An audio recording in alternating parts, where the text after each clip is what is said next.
Bonjour et bienvenue, vous êtes avec Jess, thérapeute holistique. Alors aujourd'hui j'avais envie d'aborder le sujet de la notion de l'échec. Je ne sais pas pourquoi dans notre société, l'éducation qu'on nous donne, on nous parle souvent d'échec. Attention aux mots qui sont utilisés. En réalité, il n'y a pas de notion d'échec. Alors tout dépend après de quel côté de la médaille on regarde. Ce mot existe, c'est bien pour une raison.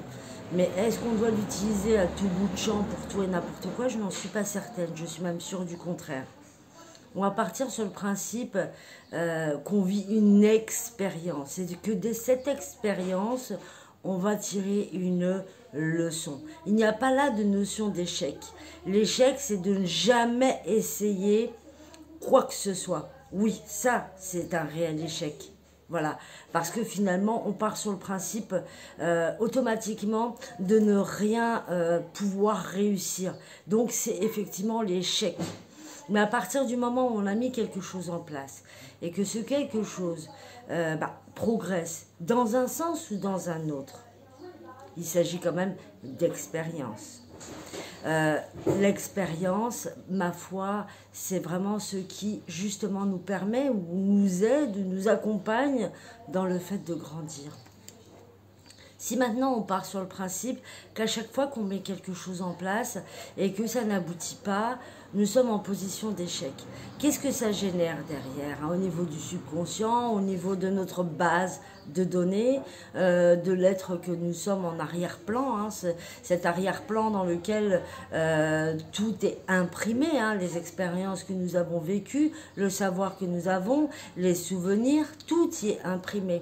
Donc, qu'est-ce qu'on renvoie si on met quelque chose en place, que ça n'aboutit pas et qu'on parle d'échec? Automatiquement, on va s'empêcher de remettre autre chose en place parce qu'il y a cette notion d'impression d'échec la première fois qu'on a créé une situation qui n'a pas abouti. Alors que si on part sur le principe d'une expérience, on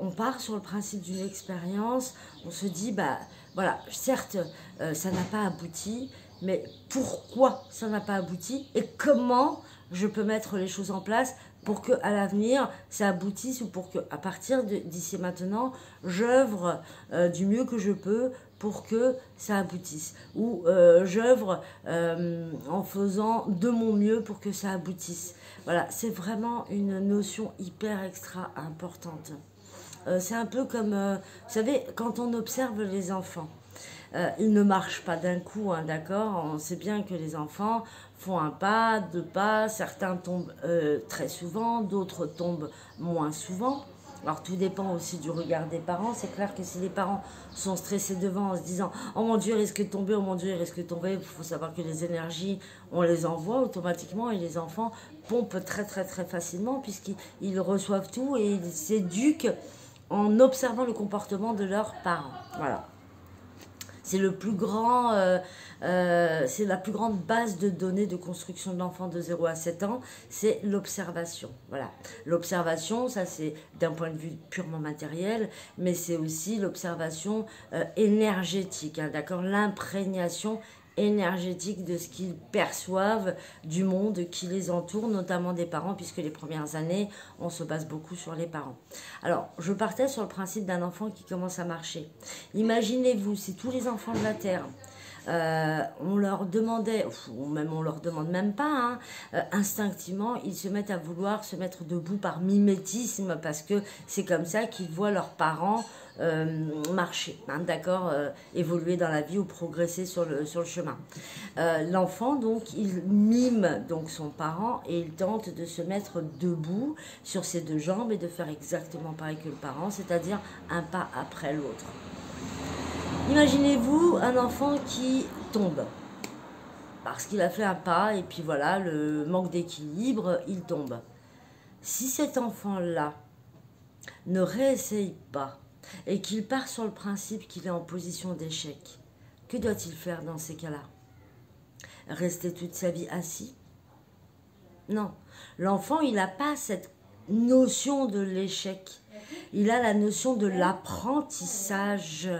Et comme il a la notion de l'apprentissage, il va renouveler l'expérience jusqu'à avoir appris, puis ensuite s'entraîner jusqu'à avoir assimilé. Et ensuite, il passera à des phases supérieures, c'est-à-dire courir, sauter et tutti quanti. Parce qu'il n'a pas cette notion d'échec. Voilà. Ce n'est pas l'échec, c'est un mot, moi qui m'insupporte. Je trouve que ce mot-là n'est pas représentatif des actions qu'une personne pose dans le but d'avancer, de progresser. C'est des sommes d'expérience, en fait, d'apprentissage. Nous sommes dans l'apprentissage. Donc, à partir de ce moment-là donné, j'ai envie de dire, bah, on tombe, on se relève et on y va. Parce que si dans ces cas-là, et même dans la rue, hein, imaginez-vous, vous venez à tomber, ça veut dire quoi? Que toute votre vie précédente, vous avez marché, mais que du jour au lendemain, comme vous êtes tombé, vous allez valider le fait d'être tombé, vous allez rester assis le cul au sol en vous demandant s'il n'y a pas quelqu'un qui va vous tendre la main. Et puis la notion d'échec, elle est par rapport à quoi? Est-ce qu'elle est par rapport à vous-même ou est-ce qu'elle est par rapport à l'extérieur? Ça, faut aussi se poser la question. Et puis, est-ce qu'on regarde que d'un seul côté de la médaille ou on regarde des deux côtés de la médaille? Parce qu'une expérience que nous mettons en place, que nous actionnons dans le but d'avancer, de progresser, de grandir, peu importe, en fait, qu'est-ce qu'on envoie à notre subconscient quand on a cette notion d'échec et qu'on s'arrête? Que finalement, soit il y a des signes de faiblesse, soit il y a des signes d'irréalisation, d'incapacité, de jugement, d'auto-flagellation, d'auto-sabotage. Il y a tout ça qui risque de se mettre en place. Alors bien évidemment, pas tout, hein, voilà, on est clair là-dessus, mais il y a un processus qui peut se mettre en place dans ce sens-là, alors que si vous partez sur le principe de l'apprentissage ou de l'expérience, et tout de suite, ça dédramatise la situation qui n'a pas abouti, et ça laisse place en fait à notre conscience, à notre esprit, et même à notre subconscient aussi, de lui envoyer un espace pour lui imprégner un autre message et lui dire voilà, j'ai mis une action en place. Cette action n'a pas abouti. Pourquoi? Et comment je peux faire pour qu'elle aboutisse? Quelles sont les leçons que je peux tirer de tout ce que j'ai appris là pour pouvoir me réaliser d'une meilleure façon ou œuvrer différemment, mais cette fois-ci dans le but que ça aboutisse réellement. En fait, c'est important de se dire ça, c'est important ce cheminement. Et puis, il est important aussi de vivre chaque expérience pleinement, ou chaque moment de l'expérience pleinement, d'accord? Chaque moment, ce moment où vous construisez votre projet, ce moment où vous le visualisez, parce que c'est en mettant de l'amour, de l'énergie dans chaque étape que vous allez pouvoir après définir le pourquoi et le comment. Alors que si vous fixez uniquement l'aboutissement, c'est clair qu'en fixant uniquement l'aboutissement et en ne fixant pas les différentes étapes qui peuvent mener ou qui mènent à l'aboutissement, eh bien quelque part, dès qu'on n'a pas réussi à aboutir, en fait, c'est comme si on avait tout échoué. Alors que non, en réalité, vous avez appris énormément de choses sur vous.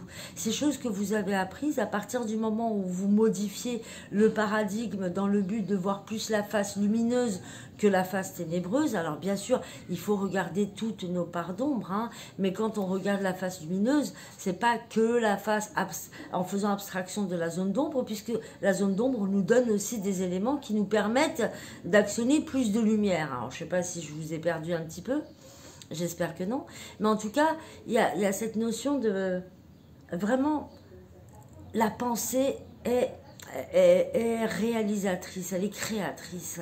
Donc, quand vous pensez échec, vous pensez non-réalisation, non-aboutissement, je me suis plantée, j'ai mal fait ci, j'ai mal fait ça, j'aurais dû plutôt procéder comme ça, comme si on pouvait changer le passé. Non, en fait, c'est ici et maintenant. Imprégnez-vous de chaque expérience, imprégnez-vous de chaque moment, de chaque réflexion, de chaque visualisation, de chaque émotion, de chaque désir aussi, de chaque message que vous vous êtes envoyé, de façon à ce que justement, d'ailleurs si vous faites tout ça, fin de ma plaidoirie, vous ne pouvez qu'aboutir, voilà. Parce que quand on cherche véritablement à vivre pleinement le moment présent, le cœur quelque part, et tous les éléments, l'énergie, l'univers, le cœur, tous conjointement nous envoient en fait tous les éléments pour que nous puissions aboutir de manière constructive en fait dans un sens ou dans un autre, encore une fois, de manière constructive en fait notre chemin, voilà, notre voie, mettre en place des choses. Autre chose aussi, le fait de fixer un objectif et puis de se cantonner à cet objectif là, c'est aussi faire abstraction des messages qu'il y a autour et qui peuvent vous indiquer éventuellement peut-être un chemin auquel vous n'auriez pas pensé plus tôt, qui aurait pu être plus court, qui pourrait être plus court. Voilà, ça aussi c'est important de vivre. C'est pour ça que vivre pleinement le moment présent permet véritablement de s'imprégner de chaque expérience et de chaque expérience comprendre, assimiler, apprendre bien sûr au préalable et à ce moment-là donné de pouvoir mettre des choses en place et observer en fait tous les éléments dans leur globalité de façon à pouvoir modifier en cours de route s'il y a besoin de modifier certains éléments ou ajouter certains éléments si on a besoin d'en ajouter. Voilà, alors la notion d'échec, l'échec c'est un mot à bannir. En ce qui me concerne, alors normalement, voilà, en ce qui me concerne, je le valide que dans un seul cas, c'est quand on n'a vraiment rien actionné. Autrement dit, personne n'actionne jamais rien. Tout le monde actionne toujours quelque chose. Ne serait-ce que le fait d'actionner, la peur de l'échec. On actionne quand même quelque chose. Donc la notion d'échec pour moi c'est quelque part sur le cheminement d'une personne, sur la progression d'une personne, c'est un mot qui n'existe pas. Ce qui existe c'est l'apprentissage, le comprendre, l'expérience et l'œuvre, voilà, et l'action. Voilà, c'est mon opinion, je vous la partage et puis n'hésitez pas à me dire en commentaire ce que vous en pensez. À bientôt!